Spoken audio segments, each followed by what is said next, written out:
What's up, my friends? Tim here, and today we're going to do a review of the October Monsterbass box now that I've fished all of the baits that came in the box. Now, I like to do this review. It's my second one I've done. I plan on keeping on doing them as it's just one of those things that, yeah, it can be kind of nice when we first open the box and we're pretty excited to get all these cool baits, but do they actually perform in the area? So no fishing today, just a lot of talking this time around.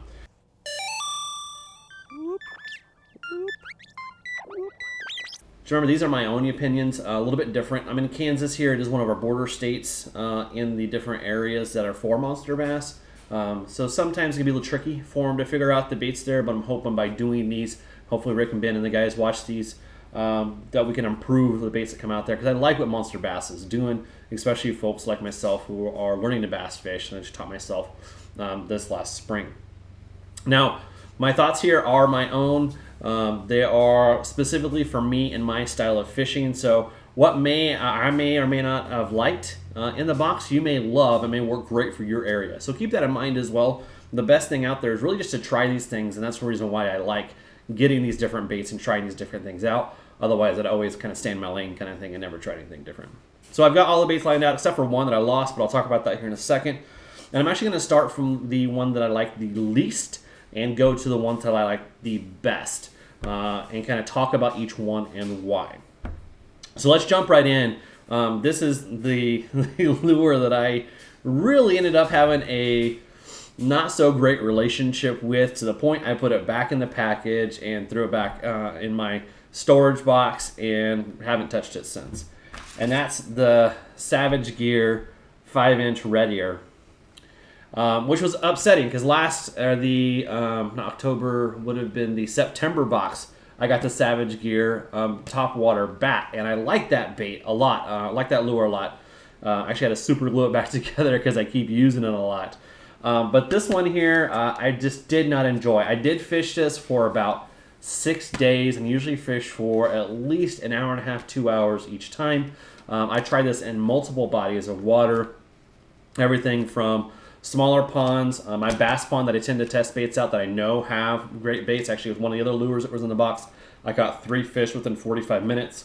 I brought this lure out at that same time, just switched it right out, fished it for 45 minutes to an hour and got nothing, not even a nibble, not even a bite on it.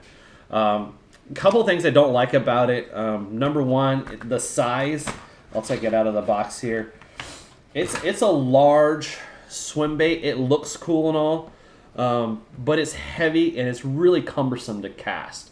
Even on a heavy action rod, I have a heavy action 7-foot Abu Garcia bait caster that I like to use, and it just felt like there was something way too heavy that I was casting on there. The swim action was okay. This fin was always bent and I never could get it to unbend. Not quite sure if I was doing these treble hooks correct, but I think I had them on there correct. But really, it ended up being frustrating for me to cast. And I wasn't enjoying myself, and that's the whole point we're out on the water, right, is to enjoy ourselves. So really did not like that one. Really was kind of upset it showed up in the box, and really I'm probably never going to fish this again. I may throw it in the spring during spawn just to see if I can find a monster, because that's the other thing. This is a large bait. It's going to take a large fish to grab it, and in this area of Kansas, you don't hear of too many people, pulling in a 5-pound plus bass. Usually our larger bass in south central Kansas is like around the 3 to 4 pound mark. There are some big ones out there, but they're pretty hard to find in this particular area. Case in point, my personal best was down in Oklahoma when I went down there. So this one, not great. If you like the idea of this and you're watching and you really want to check this out, or you want to see how this performs in your area, shoot me a message. I'd probably be happy just to send it to you and get it out of my life. I don't need it.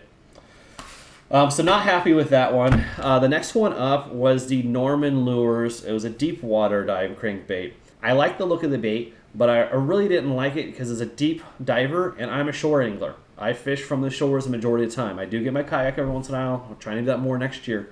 But I was by the shore most of the time, and it was 11 to 22 feet, if I remember correctly, or 11 to 18. It's 11 to something. And even in some of the ponds, or even in the middle of some of the ponds that I fished, it was hitting dirt in the bottom. Unfortunately, I lost that lure. I was fishing it a little too close to a water fountain feature. The water fountain was off, but it was down deep, and it must have gotten caught in some of the guide wires or some of the anchoring that it had on it, and I just couldn't get it back off again. So I never caught a fish with it. Really only drove it into the ground and all the pounds that I was out. It might have been great out in some of the larger lakes and reservoirs, but I generally don't have luck in those larger lakes and reservoirs, so you generally don't fish them as a shore angler. So that one, I can't say I was really upset about that one. I would have liked to keep that one around just to try it some more and say, okay, maybe I need to push into some deeper waters. That is one thing I do like about these boxes, is they allow me to kind of, try out new things I haven't done before. So I would have loved to keep that around because it looked like a beautiful lure, looking to catch some great fish. I would have loved it to fish at the larger lake in the area, but unfortunately lost it pretty quickly. So it's kind of on the neutral, not so great round. Now what I'd consider to be number 6 out of the box are the drop shot hooks that came with it. Now these weren't bad. I did catch fish on these drop shot hooks, but there are a couple small issues I had with the design that really make me just prefer other drop shot hooks. So a quick reminder is that the way this is set up, hopefully y'all can see that pretty well here. You're going to tie on to this piece here. I usually use a Palomar knot, and you're going to run your tail in through the eyelet down here and then have your drop shot hook. So that's supposed to keep the hook kind of held straight up, give you the best presentation that's out there. I had a couple of problems with that when I was fishing this particular hook. The first problem is that I use light drop shot weights, and it didn't seem like there was enough weight. You'd have to use something pretty heavy to actually keep this hook held horizontal like this. A lot of times it would slouch and end up hanging down like this instead. Anyways, the other problem that I had is that my Palomar knot that I tied here, I always tie it here through the outlet, it would slide down the shank of the hook a few times. So every once in a while I'd have to push that back up again. And I likely just needed to pinch this a little bit with my pliers to get it where it needed to be, but I don't really want to finagle with the hooks when I'm out there. Oops, drop that. And fishing. What I'd prefer to use, because I do like to drop shot, here is like the ideal drop shot hook for me. This is a Gamma hook, 1/0. I'm never going to say the full name, was it Gamma whatever. But this is specifically for drop shotting.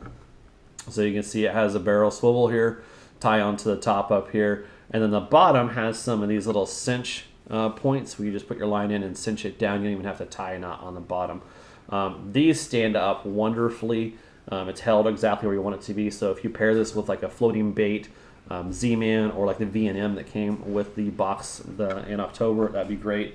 Or really, because those are kind of pricey, I like to get just a 1/0 octopus hook, Gamma hook as well. Same thing. And if you don't know for drop shotting, the easiest way to get these is stand up by themselves. Tie on your line as usual. I always do a Palomar knot.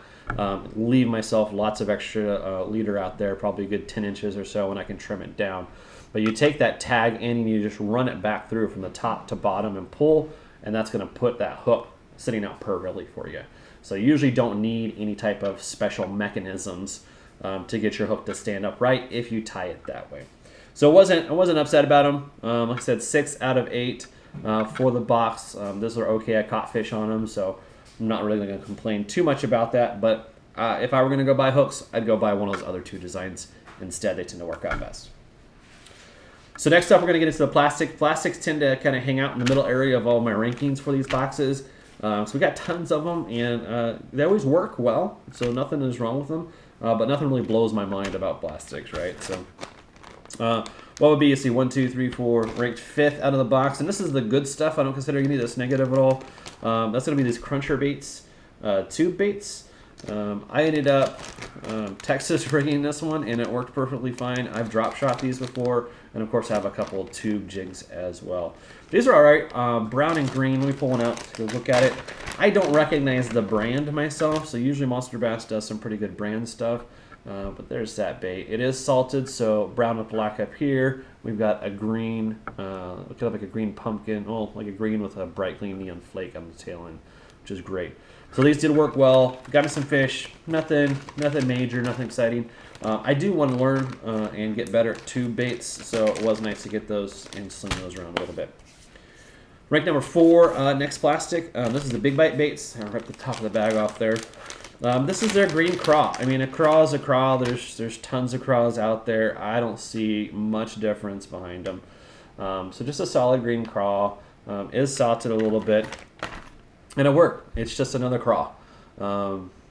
Yeah, so not upset about it. It's just another batch of craws I have, and I've got tons of craws. Y'all probably do too, especially if you like Texas rigging or finessing them. I do like that I can play with them a little bit and do them differently. These guys are not too large for me to throw, so those are pretty good to go. And then third in the box at the top of the plastics for me out of there was the V&Ms. And I like these because these were the drop shot baits, plastics. And again, I like it when I get some pairings. I want to know that I can take a hook and pair it up with a plastic. And this is that particular plastic. Now this is pretty cool. It's got green. Hopefully you can see that. It's got some copper flake and some purple flake in there as well. So I did end up drop shotting this. To drop shot. I did end up drop shotting this. And had a lot of fun with it. I went to a small pond with this one and actually caught a lot of green sunfish. You may call them bluegill in your area, as well as bass. So those are fun. I like the action on those. I like the colors on them. So those are pretty good. And I have been keeping these in my bag because I like to throw those and play with them a bit. So on to the top two. Number 2 was the Strike King KVD Buzzbaits, the bleeding action buzzbait. I haven't used a lot of buzzbaits, and the couple that I have used, honestly, they're like the dollar things at Walmart. I just want to spin it around and see how it went.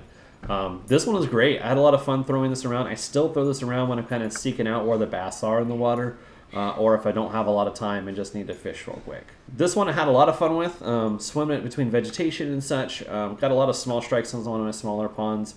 Haven't gotten a large bass on this quite yet, but again, we're in that weird transition period in here in Kansas. It seems like they're either biting or they're hiding, nowhere in between. I did get this stuck once, but I went back into the lake and got it. So really happy with this one so far and throwing it around. So I got my number 1 out of the October Monsterbass box. Probably no surprise y'all that get Monsterbass boxes and have that as well. It's the SPRO. Now the SPRO, what is the MD55 crankbait diving, 3 to 8 feet. I took this out the first time on the bass pond I like to experiment with baits on, solid rattle. And in 45 minutes I had 3 fish. And I did have to learn to fish a little bit. I don't fish a lot of crankbaits. Learn how to get it kind of go right over that vegetation in the pond. But I had a lot of fun with it and caught a lot of great fish. I did go to another pond, another lake, and tried it out, and there was a hidden log, and unfortunately it got hooked and I lost it. But I liked the bait so much, I went out to SPRO's website, because it's not on Monsterbass's site to order, but I went out on SPRO's website and ordered another one. And of course, if you're going to order one, you might as well get 2, right? So I've got this. This is the Phantom Watermelon, if I remember correctly, and this is just a kind of a green color with a nice light belly. That I can use here in the area as well. So a couple beautiful SPRO baits. Pretty happy with these. I'm looking forward to learning more about fishing crankbaits like this as I go through the fall season and into winter. But those were a great surprise, really. Something I was outside of my normal wheelhouse and was catching me fish. So those are my thoughts overall on the October Monsterbass box for the state of Kansas. Again, pretty pleased with everything. Couple not so great things, but the SPRO kind of made up for a little bit. If you're interested in getting a Monsterbass subscription, there's a link down in the description or in my bio. Feel free to jump in there and check it out. There are always deals going on, so never sign up or never try one without actually getting a deal on something. There's usually some $10 off things. I'll try to find a code and put it down in the description here as well. That's it for it now, and I know pretty soon I'm going to have a trout video up as trout season's happening here in Kansas, and I'm also going to do a side-by-side comparison in the next week or two on a Lucky Tackle box now that they're no longer a dumpster fire, supposedly, mystery tackle box, and my November Monsterbass box, which should be here next week. Well, that's all I got for you all today, friends. If you can, get outside, get a pole in the water. It's gorgeous outside. Go and enjoy it. Take care, my friends.